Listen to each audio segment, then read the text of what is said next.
Okay, hello everyone. Welcome to today's episode.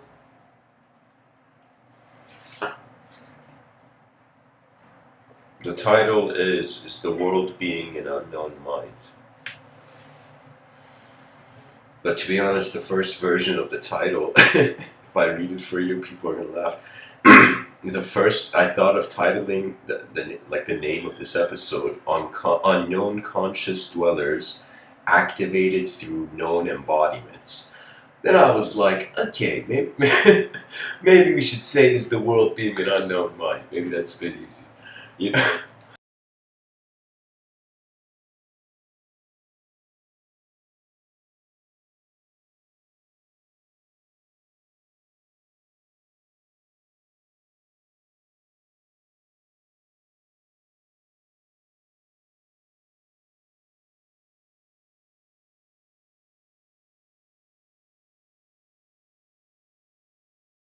So I thought about eventually just wondering about how everything we know that we are doing is being in an unknown way. And even this cat in the wallpaper, you know, it's as if it's like that's the unique thing of creaturehood. It comes like the unknown comes with the package. You know, that means anytime a creature emerges, in order for it to have some sort of purpose of activity, some part of the room has to be unobservable. There has to be something to explore. Imagine we had explored everywhere in the universe. You know? It's like, what then? There would be no physical exploration then. You know, but because it's so vast, it's so big, we have this endless purpose.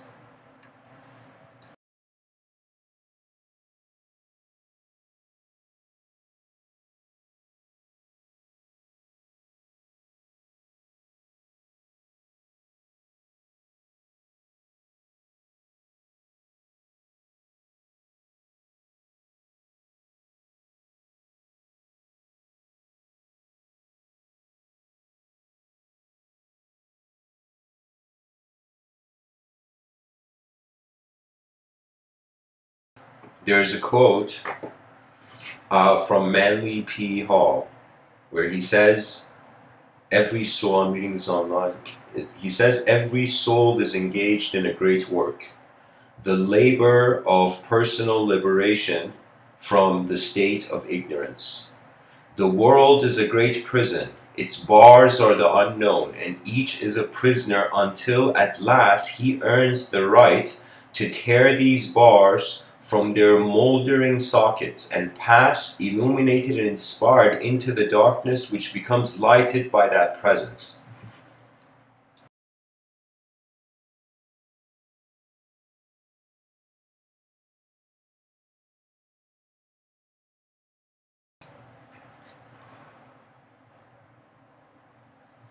From a mystical sense, you can say you are alone in a universe to try to comprehend it alone. In the sense that there is some dimension to life where we are embodied forms, creatures, and we can collaborate, we can communicate, all the collective efforts and whatnot, but there's some things that the person has to do alone. It's like you're born alone, and your transition out of this plane of existence is also alone.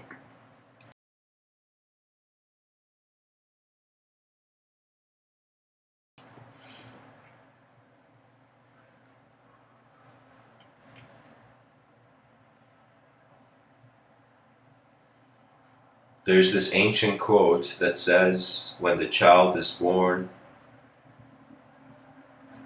the world, the child, okay. When the child is born, the world laughs, the child cries, and the world laughs in celebration. Yay, new human being added to the system.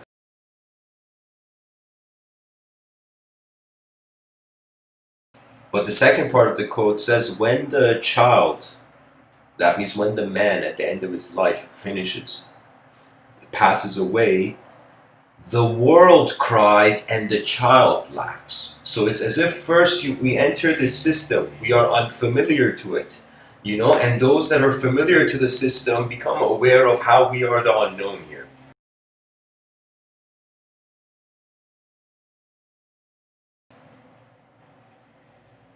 Which technically means we are born crying and we should die laughing, you know? Die through states of celebration, you know? There's something that this poet named Rumi on his tomb, I don't remember the exact writing, but he says something in the sense of like, when I die, don't you dare cry.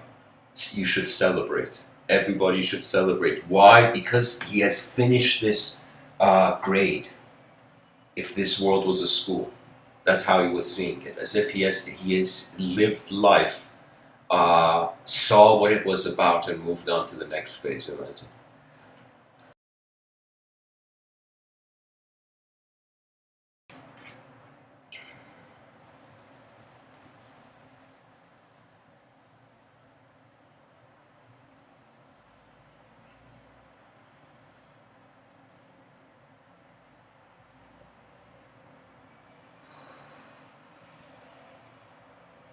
Wow, wow, guys! There's a quote by Manly P. Hall that I don't know. I just came across these quotes, but I'll read this. Um, so it's speaking about symbolism, imagery. Manly P. Hall, this evidently psychic, he says man's threefold lower nature, consisting of his physical organism, his emotional nature, and his mental faculties, reflects the light of his threefold divinity and bears witness of it in the physical world. Man's three bodies are symbolized by an upright triangle, his threefold spiritual nature by an inverted triangle. These two triangles, when united in the form of a six-pointed star, were called by the Jews the Star of David, the signet of Solomon, and are more commonly known today as the Star of Zion. These triangles symbolize the spiritual and material universes linked together in the constitution of the human creature who partakes of both nature and divinity. Man's animal nature partakes of the earth, his divine nature of the heavens, his human nature of the mediator. That means this whole view, I could kind of simplify this. I have too many comments on this, guys. Like, I really shouldn't comment on this because in my experience, the inverted triangle specifically, I have perceived it in dreams, even in certain, I've even moved as shape, as certain geometrical shapes. This threefold nature is a suggestion of life's counter, as if one side of the coin, three dimensions to the physical body of the creative dimension, the maintenance, and the destructive, Brahman, Vishnu, Shiva. I would say in the other, it's as if those three are reflectively different. That means here we have to prioritize maintenance over creation and destruction.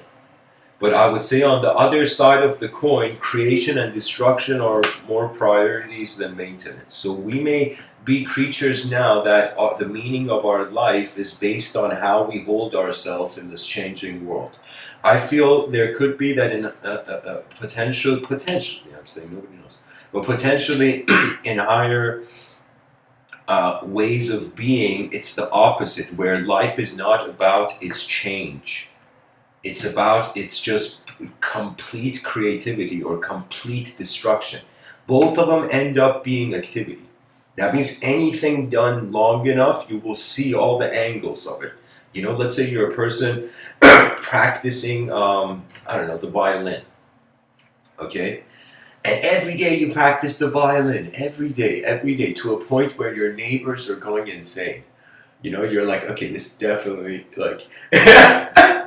this definitely doing something to the neighbor. I don't personally play the violin, but I can imagine if I did, I'd have to, literally with a torch look at my neighbors. Back, beasts, back!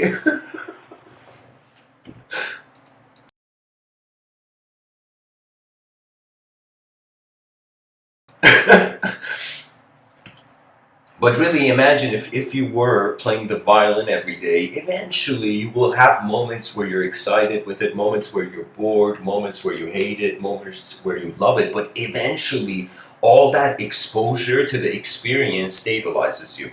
And I find it's the same thing where we are beings that are we are literally practicing life.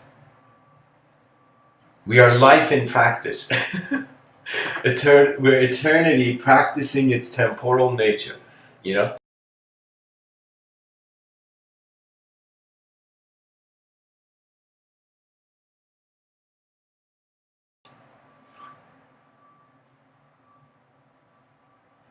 I feel that if one entertains a Buddhic or Vedic perspective where the idea of reincarnation and relationship with time can change, I would say reincarnation is like an eternal being practicing a temporary life, or it could be space practicing materialism, materialhood. So for me, I'm thinking, okay, what is the point? Let's say, okay, let me give another example. Let's say every day you wrote a sentence. Every day you were like, all right, I'm going to sit down and write a sentence, start come from within me, having nothing to do, something from the inner realms coming to the outer realms, you know? And every day you practice writing a sentence. After some point, it would be no problem writing a sentence. And I find that if we are to this idea of transcendentalism and moving beyond this realm, I find it's also a practice where it's as if we are here to be human from a Vedic Buddhic standpoint, be human to a point where it doesn't matter if you're human or not, to a point where it's so easy for you to be anything. Do you know? So I'm honestly feel it's not about get out of the material realm. It's an illusion. It's about you are going to be here until you realize there was nothing wrong with being here, and that's the true teaching of the unknown. The pretty much the thing about the unknown is that the unknown was in the room before the known.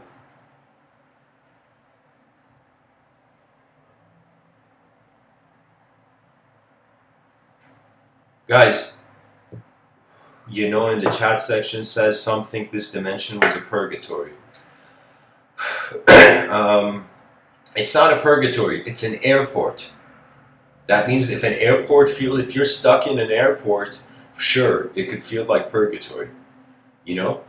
But if you realize it's an airport, it's for a max. What is it? You can be in this airport for what is it? Physically 100 years. If you entertain non-physical context, actualized experiential context, then time is different. That means, I don't know how many people have wondered. Right now, I'm going to Google how old time is. That means, when did the word time, let me just Google this, when was the word time created? I think there's no way to know this. Okay, so Google, first of all, this is coming from this website, Quora. It says time either began at the time of the Big Bang, about 13.7 billion years ago, or it began before then and probably had no beginning. Okay, so 13.7 billion years ago, in the sense that the universe began, that means the piano player had to press a note, or I don't know, some explosion had to go off. Like, there had to be something. So we are saying the story of thingness, the story of things and them changing is 13.7 billion years old. Now the word time, let me Google this. When was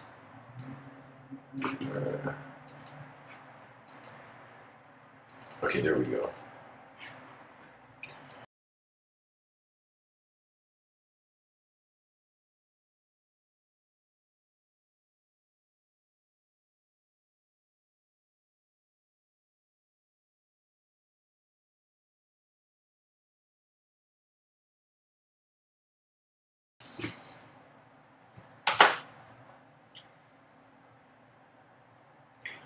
Okay, the abstract sense of time as an indefinite continuous duration is recorded from late 14th century, personified at least since 1509 as an aged bald man.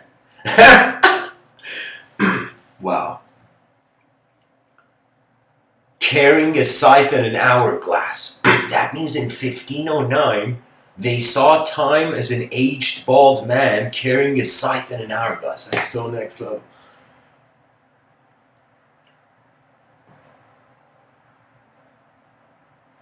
So time, the word in an abstract sense, 1509 it seems. That's where the concept seemed to be pioneered. So time is 511 years old. The concept of time. Isn't that incredible?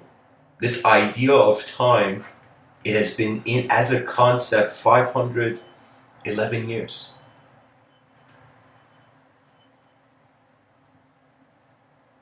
$511, that's how old the concept of time is.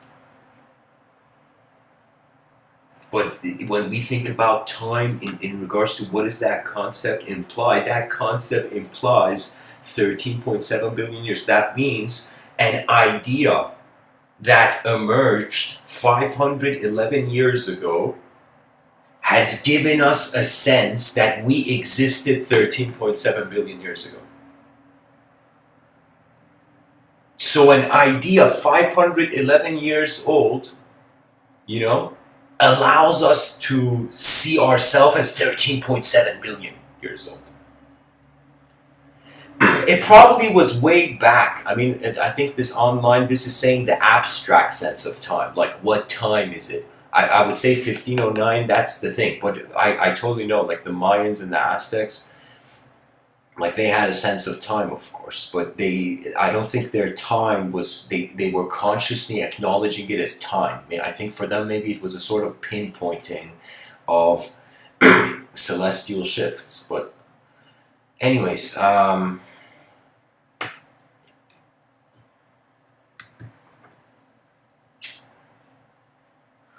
the definition of time as an indefinite continuous duration is 1509. Incredible. And from this indefinite time, we tend to, based on our findings and background radiation in space and the Hubble telescope, pretty much noticing the temperature of the universe, getting a sense of, when it began or how it began. It's so incredible. It's like knowledge is like Who Wants to Be a Millionaire game show where you're just given options. And every human being born, their ethnocentrism, like who wants to be a millionaire, it's like, yeah, which option do you want? A, B, or C, or D? And the person can choose whatever. If they want a C, they can choose C.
what can I say?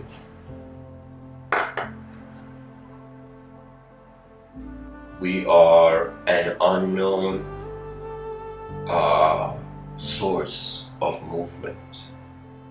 And we have tried from the beginning of history to define this unknown source from what is known in front of it.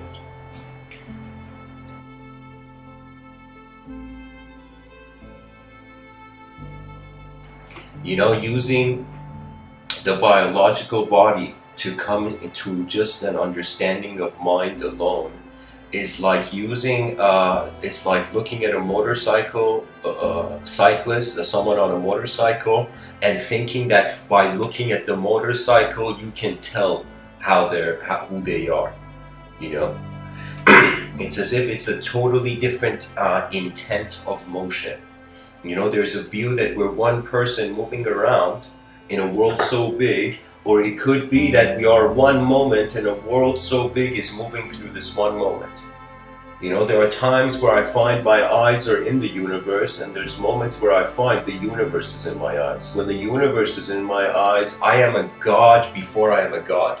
That means there is no subject, but the objectivity no longer is separate.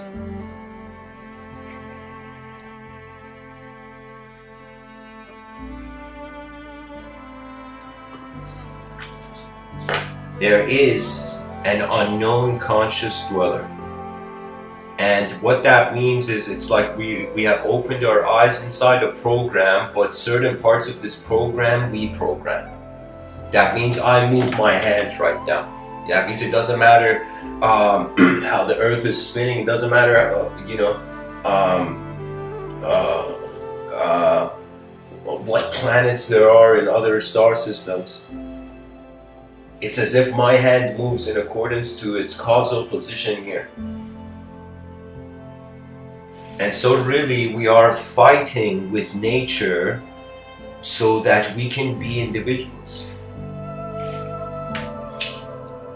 And sometimes the meaning of life is activity. That means just think about it for a moment.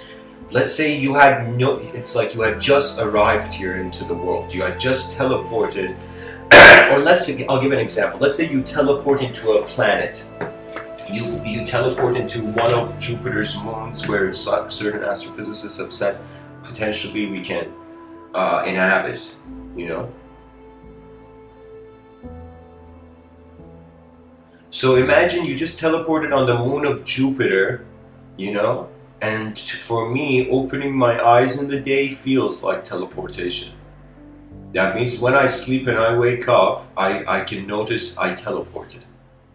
Experientially. That means I was in a certain psychological framework, then that psychological framework became dormant, then there was a gap, then I woke up, you know? So the psychology becomes active when you wake up. So I would say the meaning of life is to activate. And after you're done activating yourself, then activating the world is left. And activating the world means after you have served yourself. Imagine you are a follower of yourself. You have been worshipping yourself from the beginning. Imagine you are like your own God and you have been worshipping yourself. And now you have reached a point where you're like, okay, is it just me here? And anytime the question opens up to a potential collective context, that means think of someone being fascinated by what they don't know, and think of someone being fascinated by what their species doesn't know. Two levels of fascination.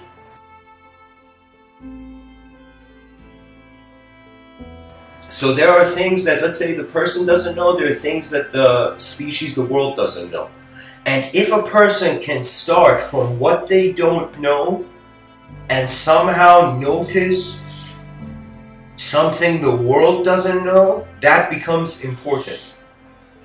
That literally means as if like we're all exploring this uncharted like territory, this land, and everybody who finds a finding requires to report back to the species. Pretty much we're bees building a hive, but we're building it with information. People are going out about their day, people experience just information. You know, I once was given a talk, like I think it was a few weeks ago, maybe like a week ago or something, I don't know. Like I was giving this talk and I had coffee on the porch, and while I would give the talk, there were bees. There were these bees that were coming to the coffee, you know? And so there was a situation where these bees are coming and there's a bee that falls into this juice I had. You know, sorry, it wasn't coffee, it was juice.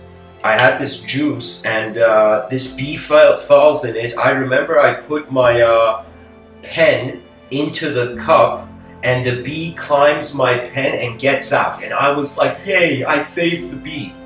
And then literally the bee came back and fell into it again. And I was like, what the, like we can do whatever, we could say whatever, but we have a sort of genetical design, whether we're conscious of or not, that we're following. Like just like that bee, the bee knew it was wrong, but it went towards what it was programmed to search for to some degree genetically.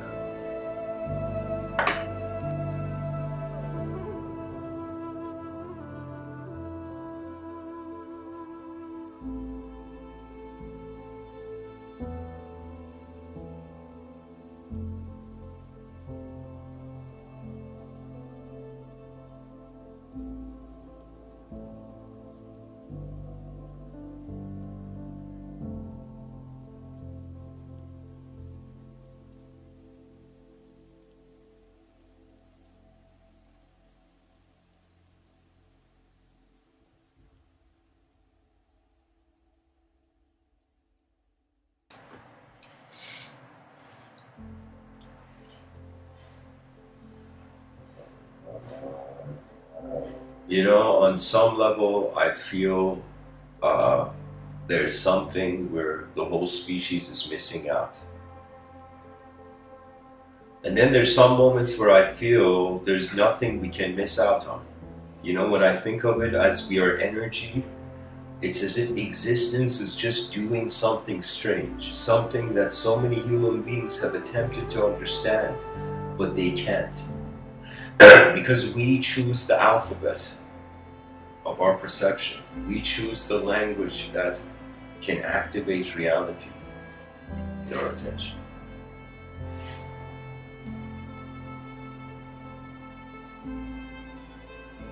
And take it from someone who's been speaking for a while, the truth is not in words.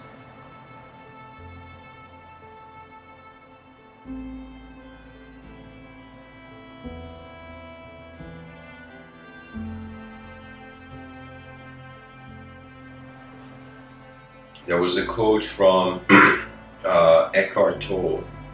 I don't remember it accurately, but the idea was like, how do you know you're going through the right experience? Because it's the experience you're having right now. Sometimes nature moves, you know? This cat has no clue why it's a cat, but it still lives as a cat. Sometimes you can say, even if you don't have knowledge, you can still live. You know, this cat has no clue. This cat knows nothing about quantum physics. This cat in the wallpaper.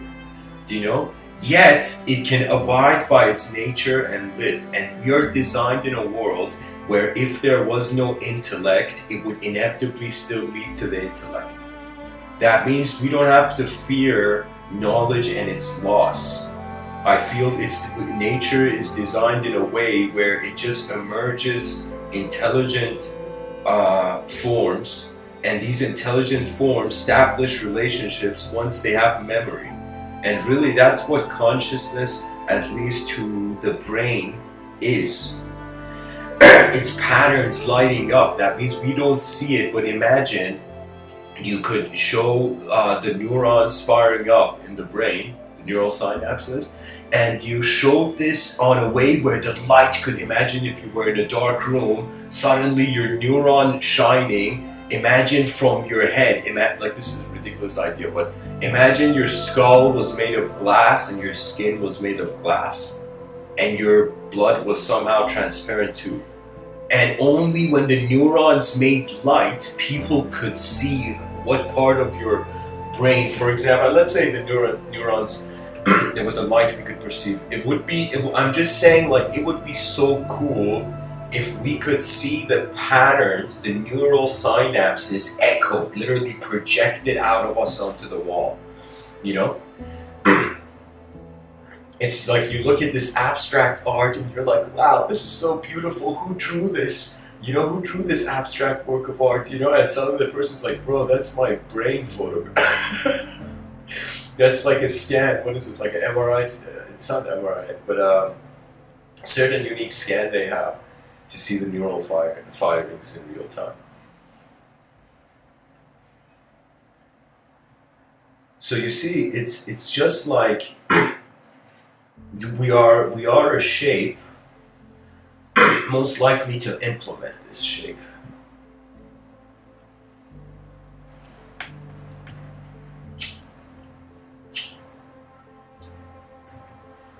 And you know, guys, you know how you know somebody is self-realized? When they have realized there's more than themselves here. That is simply it. I am telling you, there is something in nature that before man speaks, because it's going forth, because it is moving, it knows. You can say you could be a person without any ideology, and if you just move and go forth in this life, imagine one of those like wind-up toys that just goes forth, you know? If you just go forth, I feel that the way the world is designed is that the moment the person moves, they access the infinite. It's as if, it's like Plato's allegory of the cave. There's a bunch of people chained to a cave in a way where it's as if like they can't see themselves. They can only see, they can't see themselves. It's like behind them there's a fire and these people are chained and they only see their shadows on a wall. And they can't even see each other, but they could just see shadows, you know? So what it means is that these people think they are their shadows from the beginning. And suddenly the whole point Plato is making is that imagine this guy breaks the shackles and he suddenly sees he was never his shadow, the shadow on the wall. He was never just a person chained. He goes outside of the cave, and when he goes outside of the cave, he finds a new world.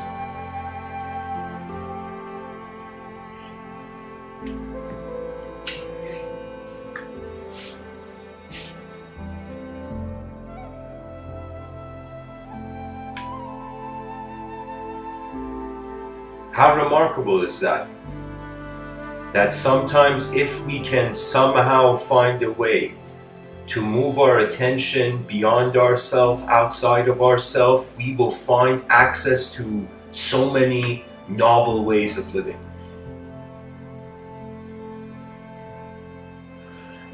And you know, really, what can we do with realizing we're an unknown mind? The word unknown literally means search over. The search of knowledge is over, you know? Imagine like the unknown, imagine knowledge, the academic pursuit for knowledge is like miners. Everybody who becomes a student of, let's say, the global educational system in the future, they're like a miner, like a prospector.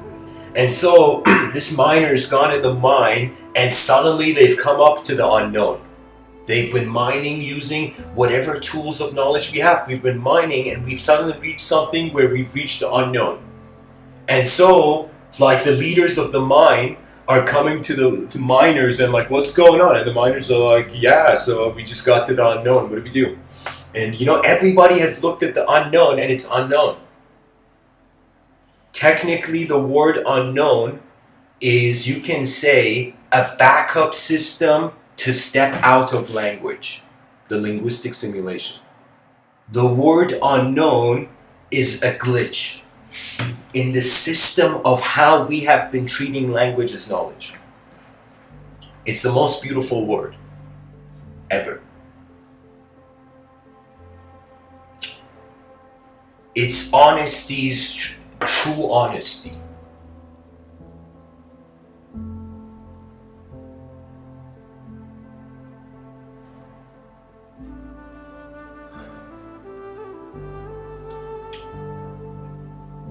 And you know, it's like the world, we are 8 billion candles, and our minds, the expression of our minds are like the candle flame.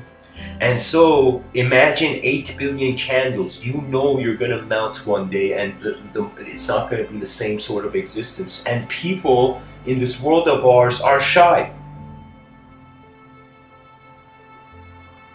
People are not bold in a world that they get to live every day only once. That unless you have found a time machine, I don't know. Maybe like this talk doesn't apply to you. But if you don't have a time machine, then every day is again like a performance. It's like no longer you're looking for a sentence to hold it all. So when you reach the unknown, knowledge becomes paint, and exploration becomes the purpose of the known universe.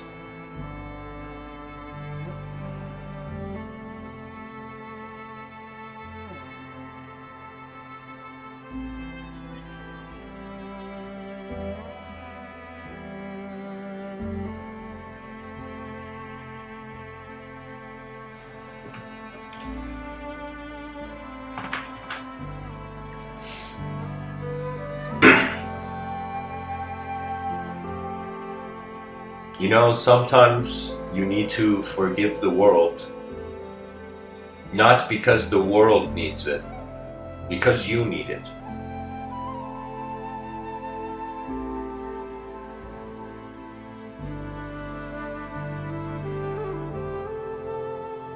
You know, it's like we're living in a world which is, you know, I would say this is strange, but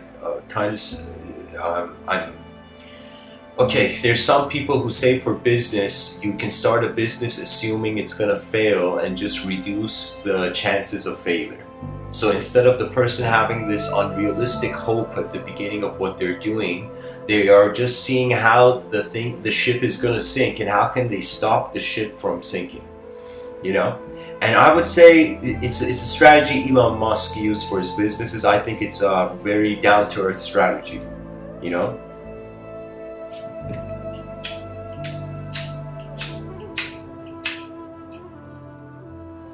So imagine that the person, instead of thinking they're a winner, imagine instead of 8 billion human beings acting like they know things, you know, we all had this strange humility where we're a world of fools. Okay, and so hear me on this. Like what I'm saying is like we see that we have lost, like a 99.9% of species go extinct. And we just have to reduce the chances of failure. So it's as if what it means is don't fear being a loser, don't fear being a winner. Look at the probability of the most inefficient thing that can happen and reduce the percentage of that. So instead of searching for the inefficient, searching for the efficient, reduce the inefficient.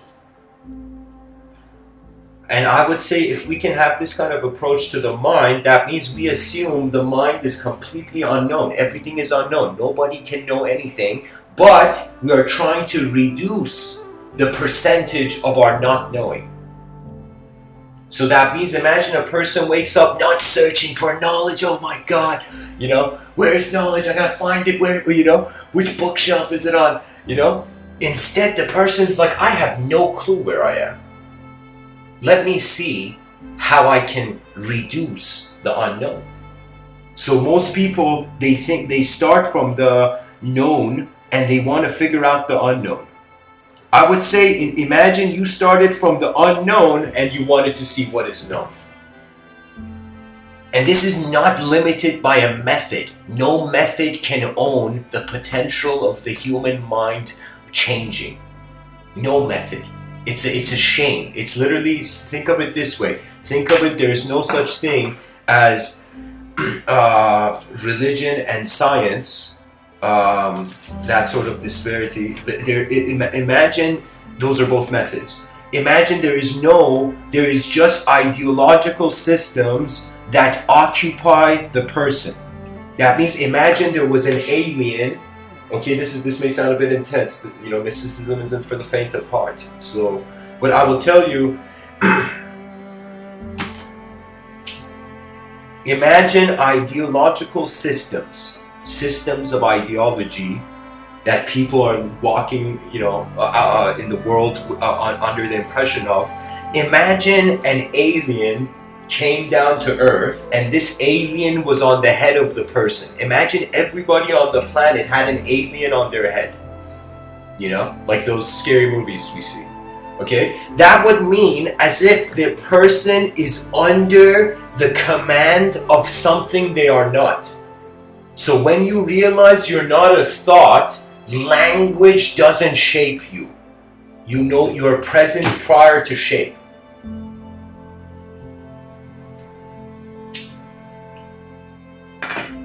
And really, it's not that language is an alien on people's head.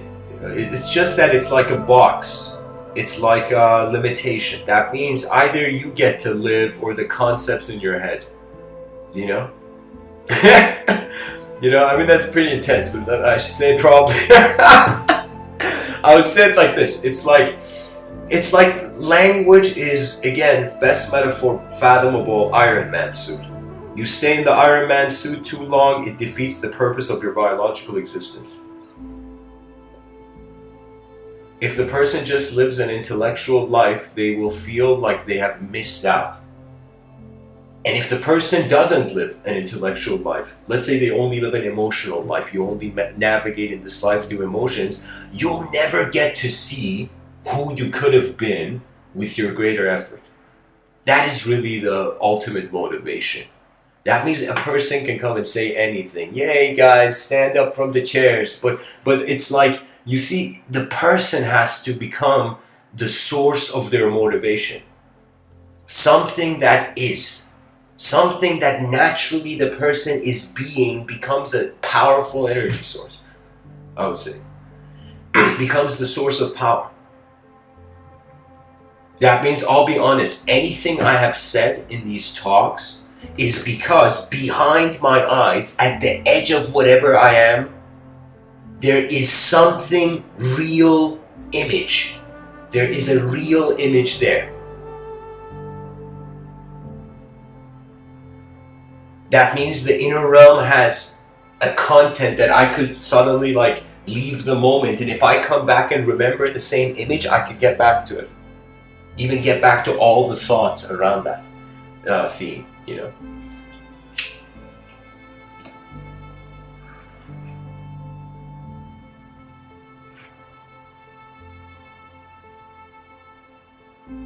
You know, says Mr.Within, why don't you talk about sufficient?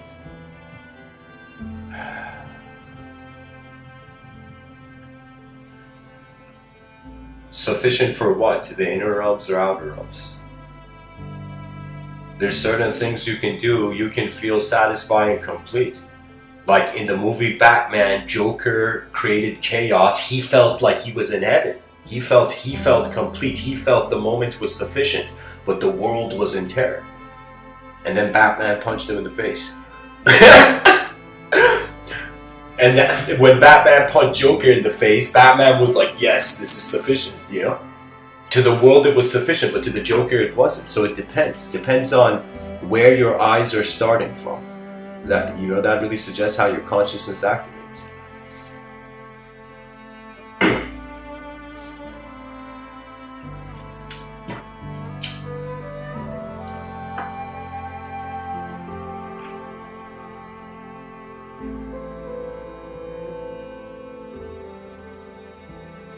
And it's very hard to, it's not very hard, but it's like, there is no authority. That means we are human beings, and we're trying to keep our ideas around the human idea. You know, we're trying to focus on the human framework. But I'll tell you, it could be that human intelligence is not human at all. And what we have been trying to limit into the human form, it's as if it's a belief. Imagine someone, they open a book and the book says behind you there's a purple elephant. And you can't see, you don't see behind you. You're just reading this book that says behind you there's a purple elephant. And you're like, yeah, there is. Why wouldn't there be a purple elephant? I could totally see there's a purple elephant behind me, And then at the same time, you could be like, no, man, there's no purple elephant. I don't believe this. But you have not turned around to see if behind you is a purple elephant. Only when you turn around, the message is complete. The message has been received. If the person is looking at the message, you haven't understood the message. That means that's the most hilarious thing. Somebody pointing at something and everybody looking at their finger, So, it's like, it's like somebody's... Oh man. Language is just, it can be your best friend. It can be your greatest ally. Or it can be your cruel owner.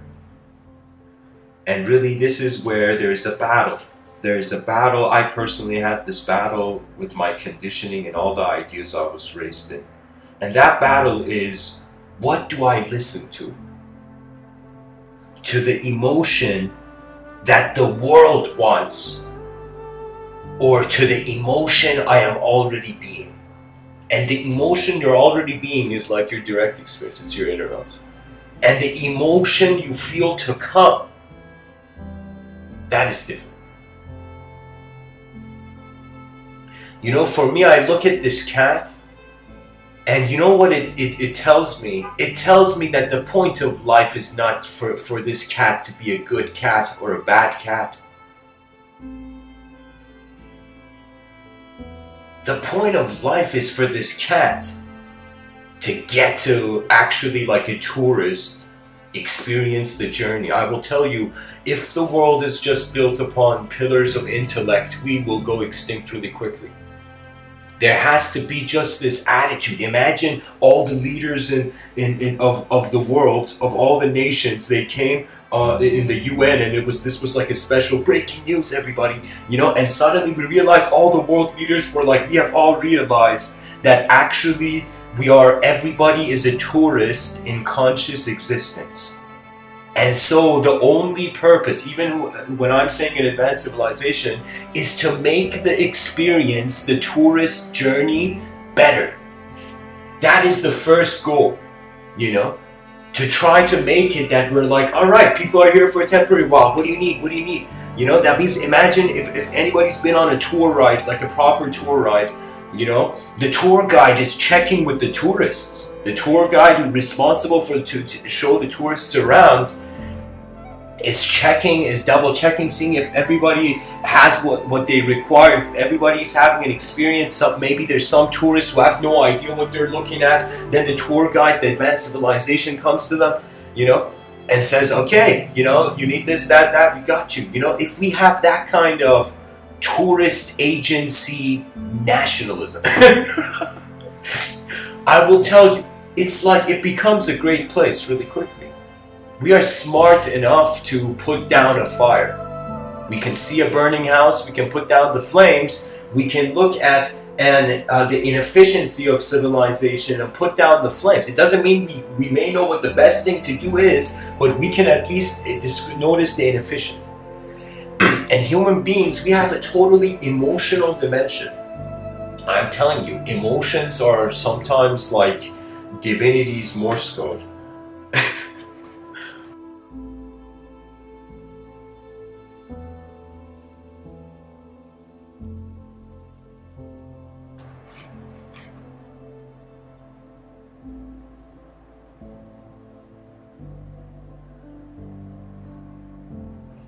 Says I continue to shine my light from within.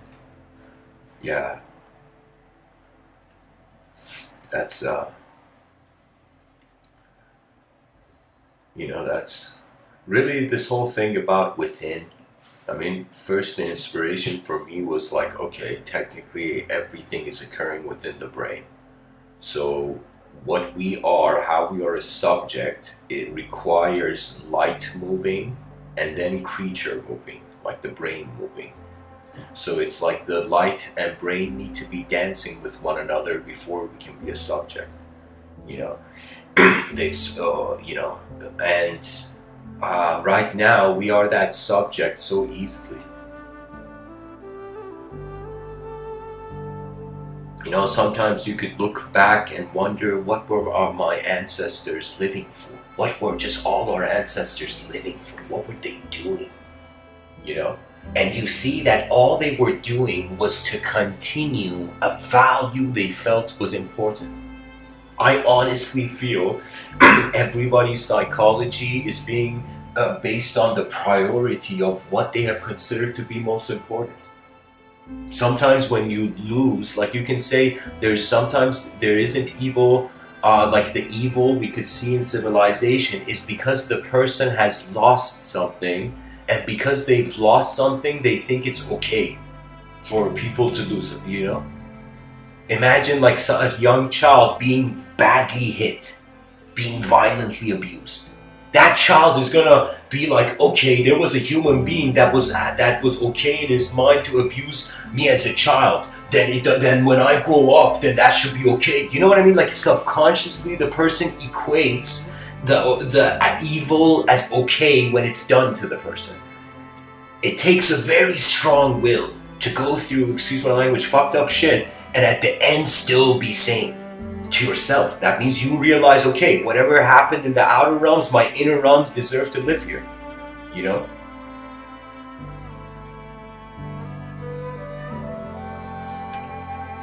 And may all be protected by the clarity of the world, the most powerful guardian angel of the species. Clarity. Clarity and peace. That means, imagine there was the god of war, you know? Imagine, like, I just thought of a story right now. I'll share it. Think of it as a spontaneous story. I thought, imagine Ares, the god of war, came to a mortal, to a human being. And Ares was like, you are the most sophisticated fighter, you know, on Earth. And Ares, the god of war, was like, I will gift you any weapon you want. What weapon do you choose? You can have any weapon. And imagine the person looks at Ares, the god of war, and says, I used my ultimate weapon. A weapon I already have, which is peace. So imagine Ares, you know, the god of war, has asked this mortal, what do you want? And the mortal's like, what weapon do you want? And the mortal's like, peace. Just peace. With peace, I will defeat every opponent that has, in a, you can say, unpeaceful way entered the psyche. That's the power of inner peace. You know, people look at the Dalai Lama, they're like, oh, what a nice old man who's preaching compassion. No, that man in the inner realms is a fearless giant. You know, his attention has realized there is nothing to fight over in a changing world. This is why you're left to be a compassionate being from an animal that was dependent on just doing things a certain way. You know, it is an art to be human. And that art cannot be, in no art form you can advance in if you don't care. That means you gotta feel like a brush holding, you gotta feel like a fool holding a paintbrush. And from there, I will tell you, the masterpiece is born. From a moment where you are a fool in a part of the world you have never existed before. If you don't fear your own foolishness, you get to see advanced ways of your own experience. But if you fear being a fool to a changing world, which doesn't even make sense from the beginning, you know, it's like, what is there to fear? Everybody transitions. It's like we're all temporary, you know. Because we're all temporary, emotional stability is prioritized. We have to emotionally become advanced. When we're emotionally advanced, violence doesn't make sense. When violence doesn't make sense, there is room for collective purpose. That means you gotta let go of who you are now, as Lao Tzu says, to become who you're meant to. That means you see me even speaking to you right now. This version of me speaking to you today, I have to even let go of this. Usually I'd let go of myself, sometimes at the end of the day, or sometimes just from the beginning of the day, I just roam. I would say like I'm just attention that's present and it moves. And there is, I would say, especially the emotions, so you can say like you pilot your emotions, you pilot your thoughts through emotions, you pilot your emotions through witnessing, through observance. And I could say you pilot the inner unknown witness not as an individual. At least I don't know how. Maybe there's some esoteric people in the world who are like, it's not that I don't know how. I'm just saying it's not necessary. The whole point is that the unknown moves the known. And if the unknown is moving the known and the person has truly understood this, there is no known expectation of the movement. Technically it means that really to pilot the inner realms means to be the will of the universal sector. So when I say the pilots of consciousness navigate as the whole plane of existence, when I say the advanced communicators are the advanced communication of the universal sector, pretty much I'm saying we have access one side of the coin, individual conscious living. What is left is collective conscious living. And this collective conscious living won't arise unless the spell of language is broken. And when I say the spell of language, that means after object worship, we went to subject worship. Now we're reaching a point where somebody's come and started a podcast is telling, okay, 8 billion creatures worshiping subjects. Now what is the point? What should we go on after? Imagine that somebody came and slapped the subject out of your hand, out of your mind. And that subject went out of your mind. It's as if like, well, what are you left as? You're left as the new eyes. The journey of your new eyes.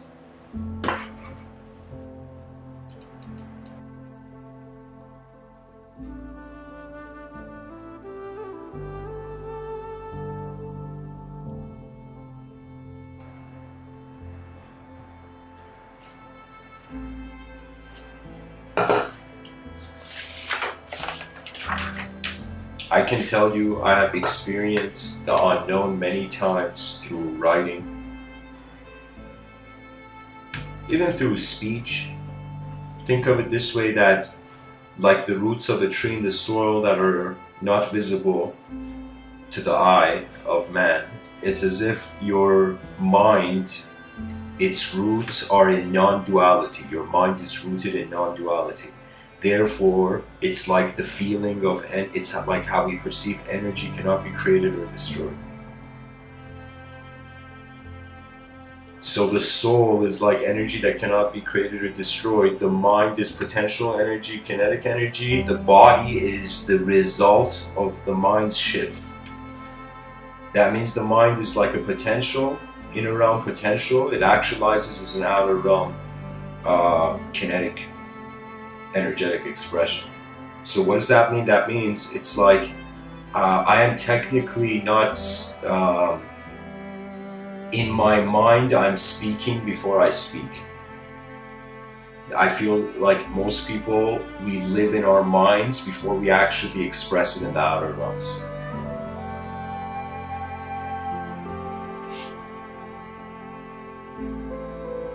And so to really think of how consciousness was something that was activated, but awareness was there from before and form was there. So what it feels like to me is like, it's like, imagine there were two chemical reactions, two chemicals, and they were chemically reacting, but instead of chemicals, imagine there were two dimensions. A dimension of mind on its own, a chemical, Imagine, it's just for metaphor's sake. Like, so a dimension of mind is a chemical and a dimension of body is a chemical. And so consciousness is the chemical reaction. I could say it's when dimensions talk to one another, human beings are their poetry. Civilizations are the poetry of the dialogue of the dimensions. So what I'm saying is that we could think we are something we did is the reason why we evolved. We could think of something outside of us, or we can even entertain dimensions or communicate with one another. This is my view on intelligent multidimensionality. An intelligent multidimensional universe would mean that in any moment you can go anywhere of it. But a non-intelligent means it's like the departments are separate. That means you don't have access to a certain department. So imagine like cosmic existence is like a company. You open your eyes as someone in this company. And so you are set in a certain workstation, but there is various other types of work being done in this company that you have no idea about, and people in a certain department have no idea what's going on in a different department. That means it could be the case that our heart, our brain, okay, I can't say the brain, but let's say the heart. Like the heart has no idea what the liver is doing. It's not even conscious. It's like this is too bold, because I have a bit of a mystical perception on, like I feel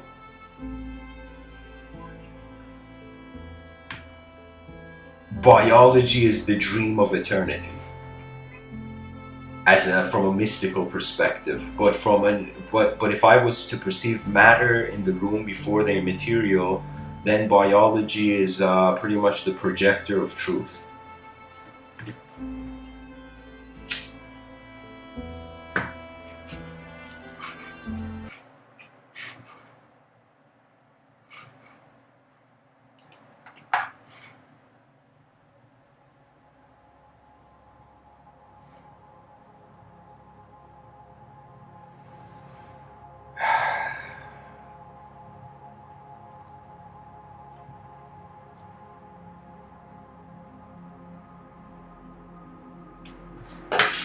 I will say hope is a delay of instant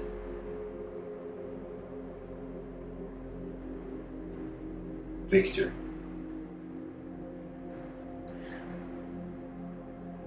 Just like how the person can have any type of belief, you can have any opinion on your biological existence, yet it is just being there. And let us say you can have any opinion on the space of mind, yet it is being there. And so really, what we are left as, for the first time, to put down the shield and sword, the object and the subject, and to stand as the nature.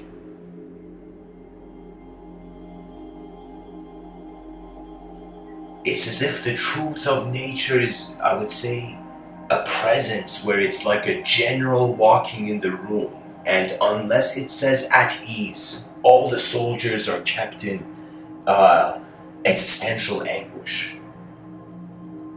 And I would say, Rabindranath Tagore even says it better than me. He says, I slept and dreamt that life was joy. I awoke and saw that life was service. I acted and behold, service was joy. That service was joy, I would permit as the only one of the fastest shortcuts to any sort of greatness. Let's say you're just a person who wants to see what the greatest outcome is. When you can serve the realm and it can be joyful, that means serve the joy of the realm.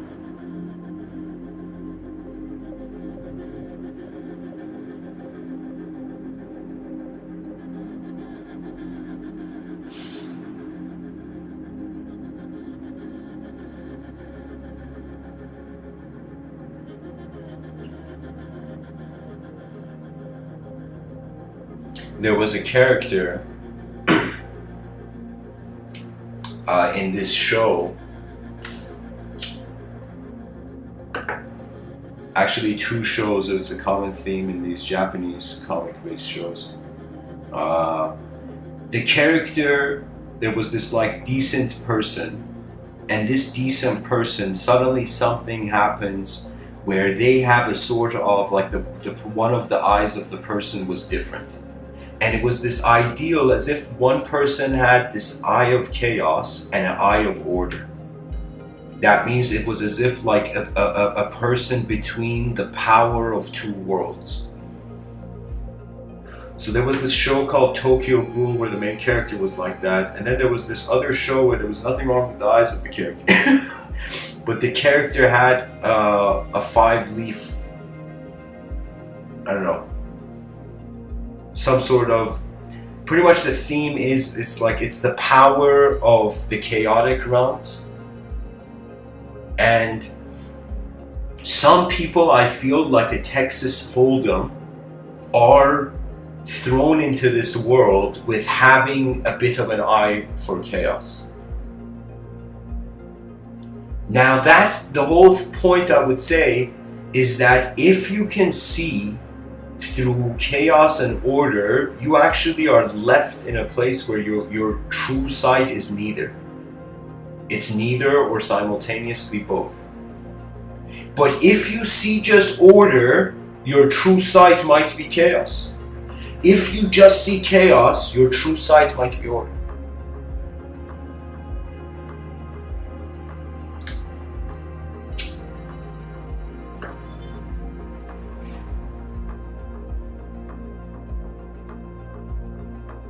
The yin-yang symbol is no joke.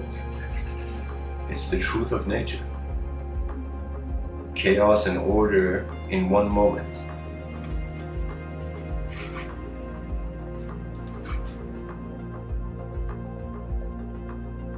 Manly P. Hall, there's this quote, guys, he says, thus man is heaven, earth, and hell in one. And his salvation is a much more personal problem than he realizes. Realizing that the human body is a mass of psychic centers, and that during life the form is crisscrossed with endless currents of energy, that all through the form are sunbursts of electric force and magnetic power. Man can be seen by those who know how to see as a solar system of stars and planets, solar system of stars and planets, suns and moons, with comets in irregular orbits circling through them. As the Milky Way is supposed to be a gigantic cosmic embryo, so man is himself a galaxy. Yeah. It's like right now, is a person speaking to you, or is the intelligence of the natural world speaking to you? It's like, am I the planet speaking to you right now? Am I the solar system speaking to you right now? Am I the galaxy speaking to you right now? Am I the universe speaking to you right now? Am I the inconceivable speaking to you now? Yeah, the last one is better. To keep things unknown is healthy, but to constantly box things up or to limit the things, you see, if language is used like art, it's healthy. But if language is used as just a pure, like, if you use language as glasses, then that's something else. Glasses you don't want to ever take off, then you're bound by the language. You have become enslaved by your own belief or disbelief. It doesn't matter if you believe in something or disbelieve in something. As long as there isn't an effort to the real, towards the real direct experiencer, everything will feel like an illusion. Unless there is a chess move made from within, you will not feel you deserve life. I'm not, like, I'm telling you this seriously. There has to be some expression throughout the day from within.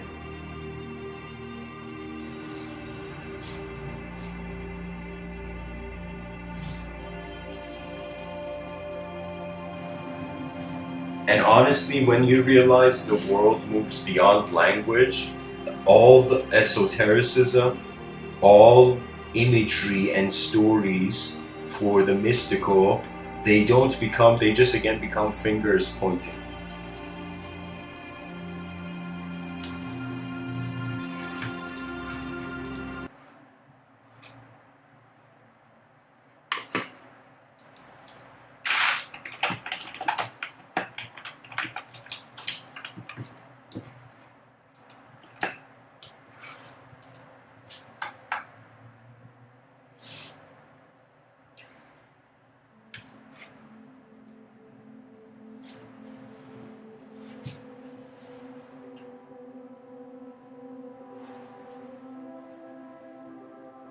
One thing I feel everybody deep down knows, that if they don't attempt to play their part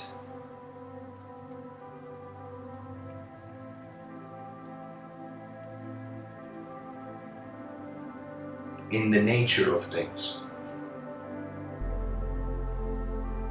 I will tell you, you can have endless suffering, but if you realize you are nature's movement, suffering doesn't become conceptualized. It doesn't mean there's no pain. It doesn't mean there isn't different levels of experience, sensory experience, but it just means that you stop scolding your own mind towards its inactivity. You see, let us say, in certain schools of thought, they were like, what's the problem? And they were like, the ego is the problem. And and so people were like, yeah, the ego is the problem, we gotta get rid of it. But what if the person, in attempting to getting rid of the ego, got rid of the reason to get rid of the ego?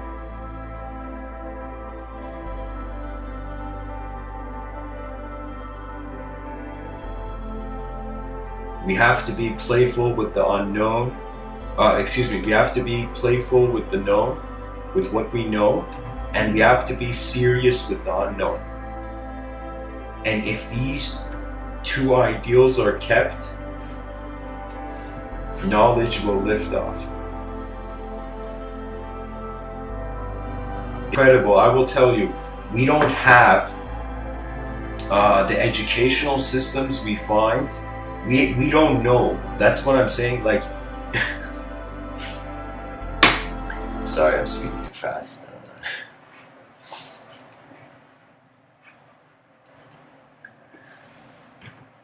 I feel we haven't even seen a proper educational system.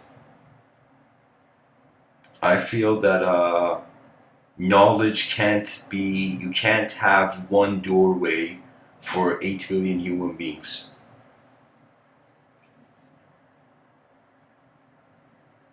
You can't have one system where everybody can succeed in. So it's one of the most foolish things. It's as if 8 billion, there's an ice cream shop and the ice cream owner, let's say, has extra buckets of vanilla, and let's say school bus of kids go imagine when you were a kid and you went to an ice cream shop. So imagine all the kids are looking at the ice cream and they're like, yeah, I want this flavor, that flavor, and then the ice cream owner is like, no, everybody only gets to eat vanilla. That's what the educational system is. The educational system is vanilla, but every person's DNA is a different flavor of ice cream.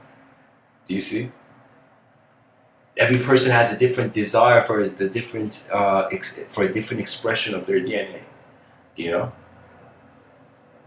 So what it is it's like the ultimate position for the educational system is to, from the beginning, children are taught that you're all explorers of humanity. And any findings, contributions, actual accurate perceptions, or whatever you can contribute, you should serve it. And I honestly feel, like, this may sound strange, but like, I feel the educational system, it is focused too much on the economical sector. So it means it has to imagine young kids, all the kids who are not staying in school at a young age, they were paid. Imagine you were paid for your assignments in the educational system.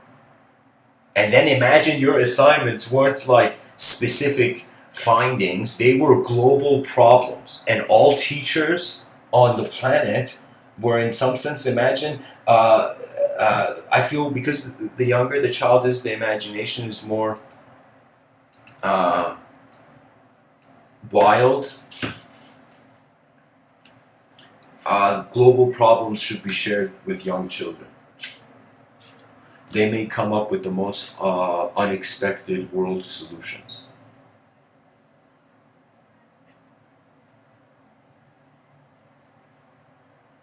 And you can say everybody is born loving the world. It's their experience of it that could potentially make them resist the nature.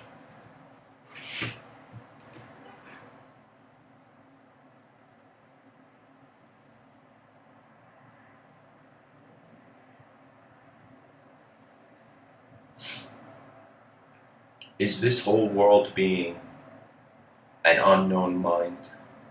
Is it being our unknown mind? Are we being part of the cosmos' unknown mind? Does the unknown even have a mind? you know?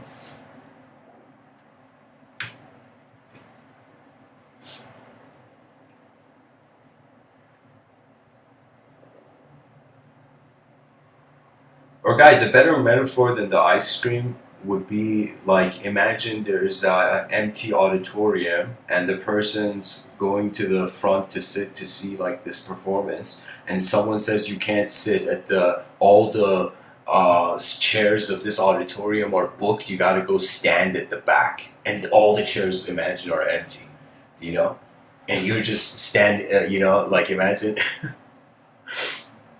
So it would be a situation where, I'm just saying, it's a lack of freedom due to the specificity of a unique purpose, a purpose that is human. If honestly, really, like, what fascinates human beings, you look at our entertainment and our media, it's anything that is superhuman. So we're like, yeah, it's like superstition, get out of here. At the same time, we go to movies and we see the superstitious manifest. And that's the coolest thing for us, 3D sci-fi movies.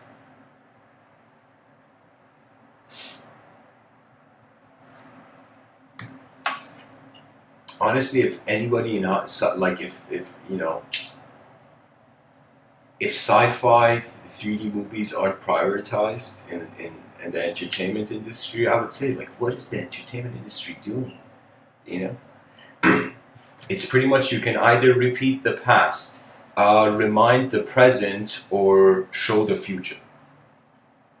I would say all the directors of the future, of, let's say, the film industry, who actually care to show bring the future before it's here, I would say they are the victors. That means the greatest thing that the camera can do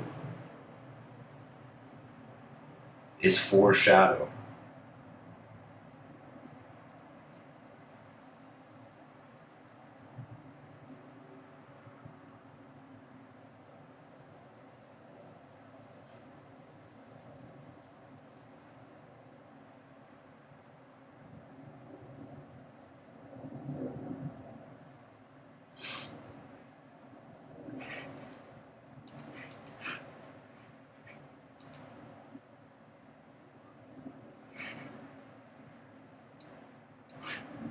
In a previous talk, I wanted to go into a Charles Bukowski quote tunnel.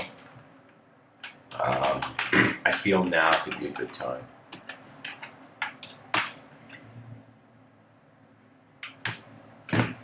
Manly P. Hall's quotes ungrounded us. Charles Bukowski's quotes can ground us.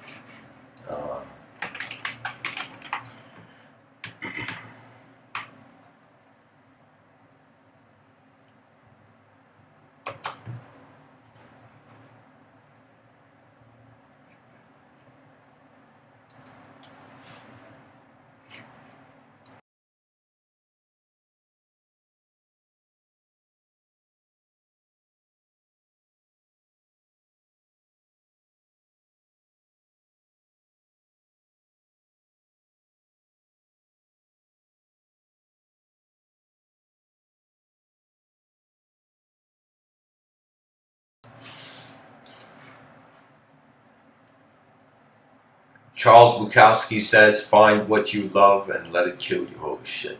Okay. Charles Bukowski says, I want the whole world or nothing. Charles Bukowski says, sometimes you climb out of bed in the morning and you think I'm not going to make it, but you laugh inside, remembering all the times you felt that way. Charles Bukowski says, how the hell could a person enjoy being awakened at 6:30 a.m. by an alarm clock, leap out of bed, dress, force feed, shit, piss, brush teeth and hair, and fight traffic to get to a place where essentially you made lots of money for somebody else and were asked to be grateful for the opportunity to do so? Yeah, guys, back in the day they were paid so little, it's ridiculous.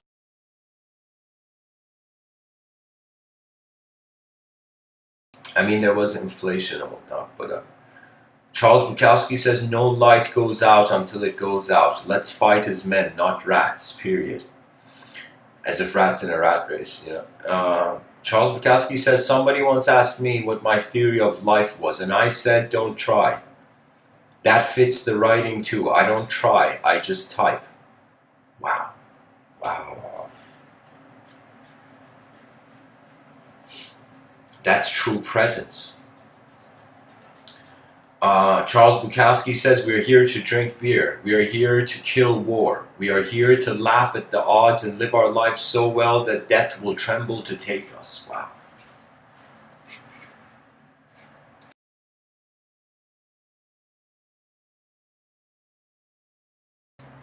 Charles Bukowski says, if I stop writing, I am dead. And that's the only way I'll stop. Dead. Charles Bukowski says, some people never go crazy. What truly horrible lives they must live. Charles Bukowski says, poetry is what happens when nothing else can. Wow.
Charles Bukowski says, if you're losing your soul and you know it, then you've still got a soul left to lose.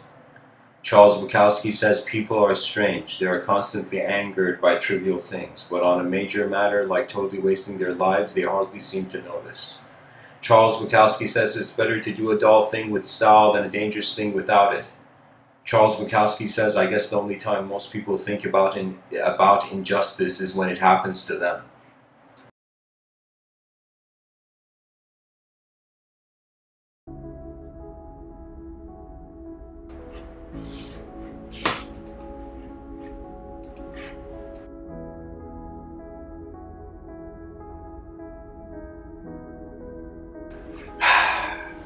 It is better to do Charles Bukowski says, it is better to do a dull thing with style than a dangerous thing without it. Charles Bukowski says, I guess the only time most people think, excuse me, I read that.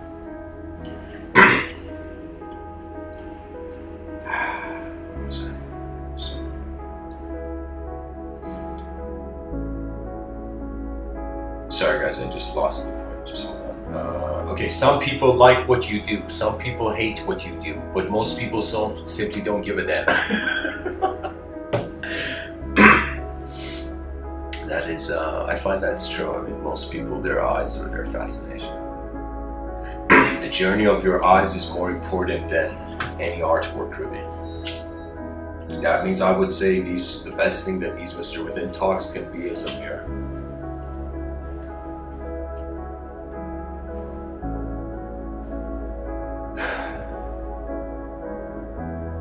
Charles Bukowski says, if you have the ability to love yourself first. Charles Bukowski says, what matters most is how well you walk through the fire.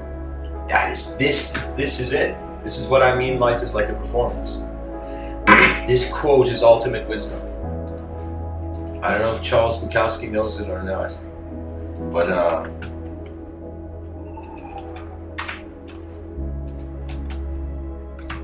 when Manly P. Hall said some people can be a galaxy,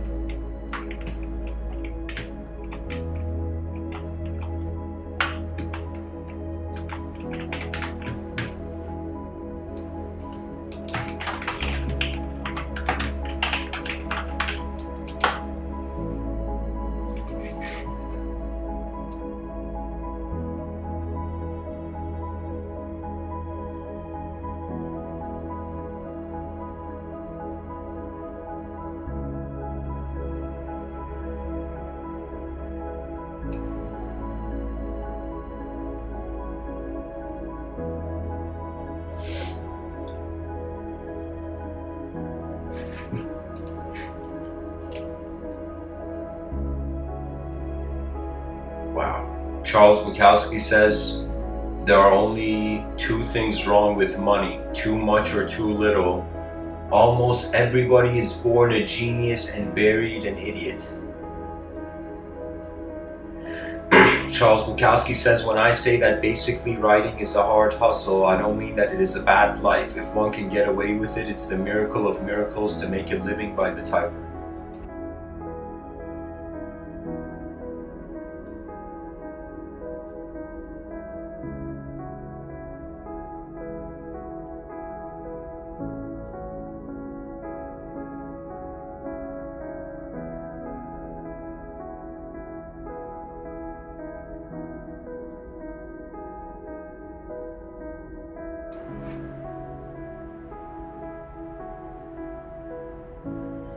Charles Bukowski says, bad taste creates many more millionaires than good taste.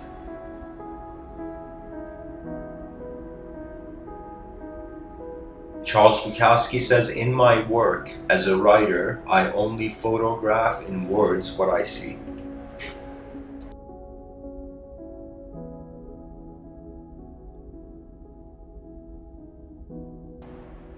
Charles Bukowski says, if you're going to try,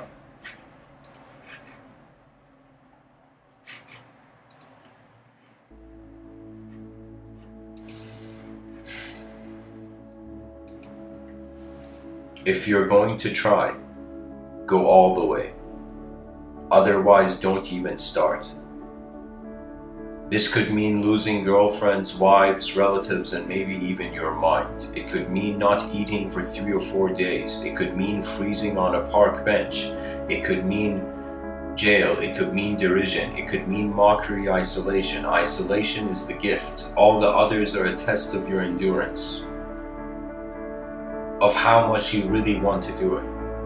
And you'll do it, despite rejection and the worst odds, and it will be better than anything else you can imagine. If you're going to try, go all the way. There's no other feeling like that. You will be alone with the gods, and the nights will flame with fire. You will write life straight to perfect laughter. It's the only good fight there is. I think what he's trying to say is pretty much going all the way means you're alive once, attempt the advance.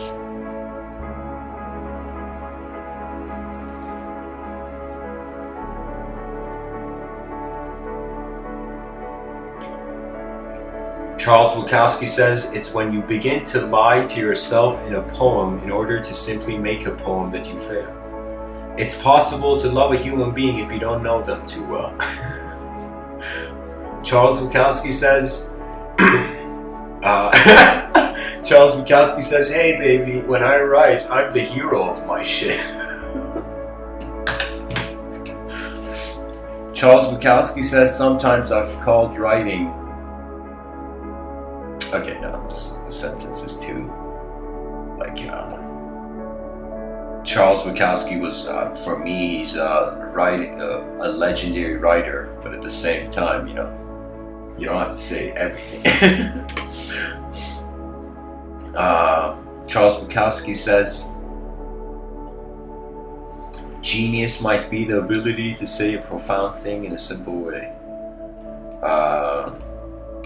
Charles Bukowski says, goodness can be found sometimes in the middle of hell.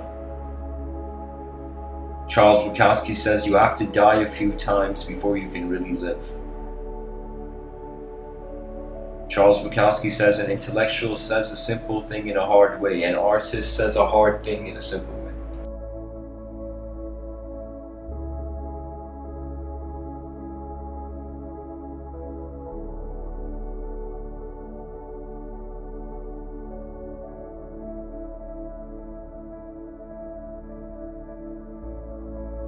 Charles Bukowski says, if you get married, they think you're finished. And if you're without a woman, they think you're incomplete.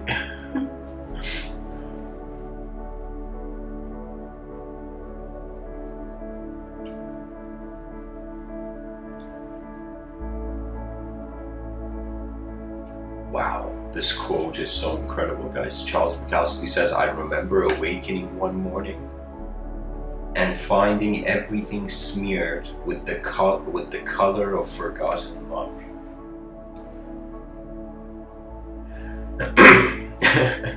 Charles Bukowski says, what a woman wants is a reaction. What a man wants is a woman.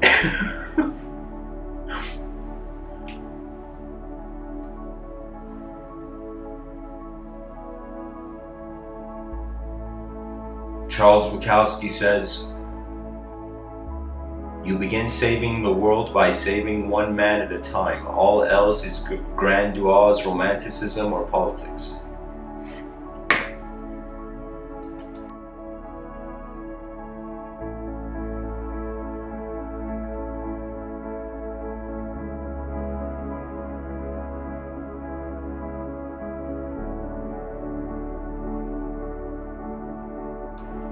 Charles Bukowski says, this is very important, to take leisure time. Pace is the essence. Without stopping entirely and doing nothing at all for great periods, you're gonna lose everything. Just to do nothing at all, very, very important. And how many people do this in modern society? Very few. That's why they're all totally mad, frustrated, angry, and hateful. That means throughout your life, kind of like experience simple moments of your own being and complex moments of you doing whatever.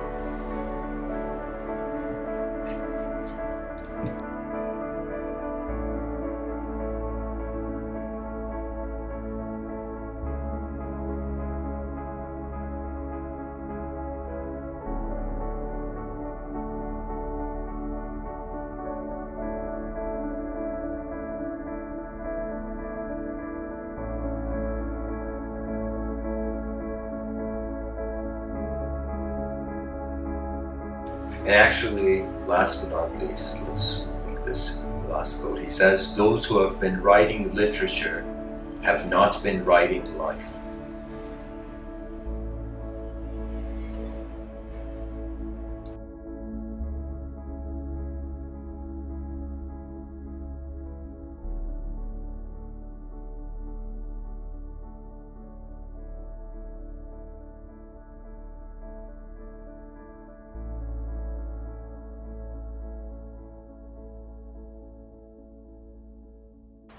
To be at peace,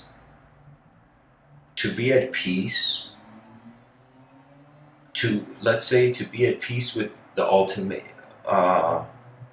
to be at peace with existence experientially is an advanced state of being. You see, not only the ability to forget the self, to forgive the self, not only an ability to forgive the world, not only an ability to forgive the meaninglessness of the witness and the strange circumstances, that means you have to even learn to forgive the unknown as well. I would say that's important too. That's when you don't go into the unknown with pre-thought.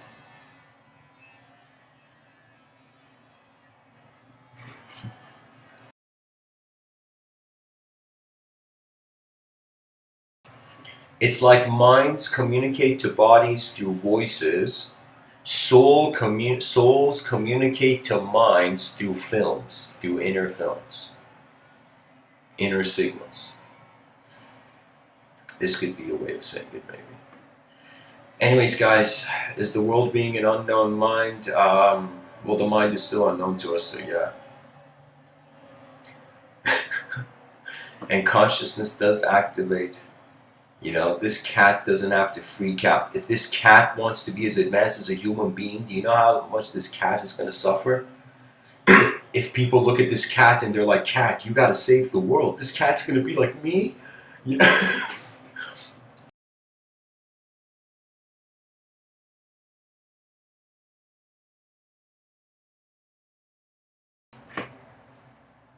To abide by nature is as important as any other type of living.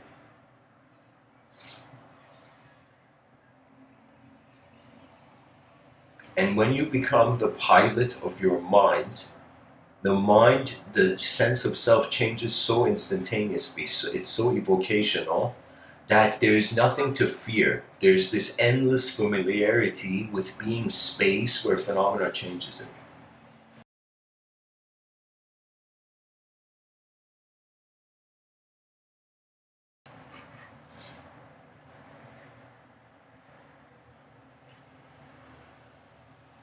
When the existential effect remembers the experiential source, that is freedom.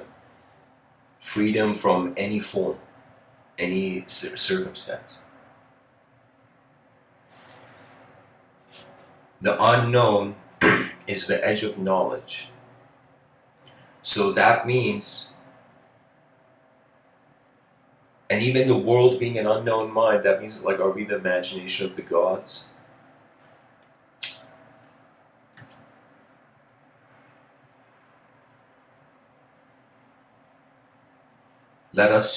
Let nature surprise us when we're ready.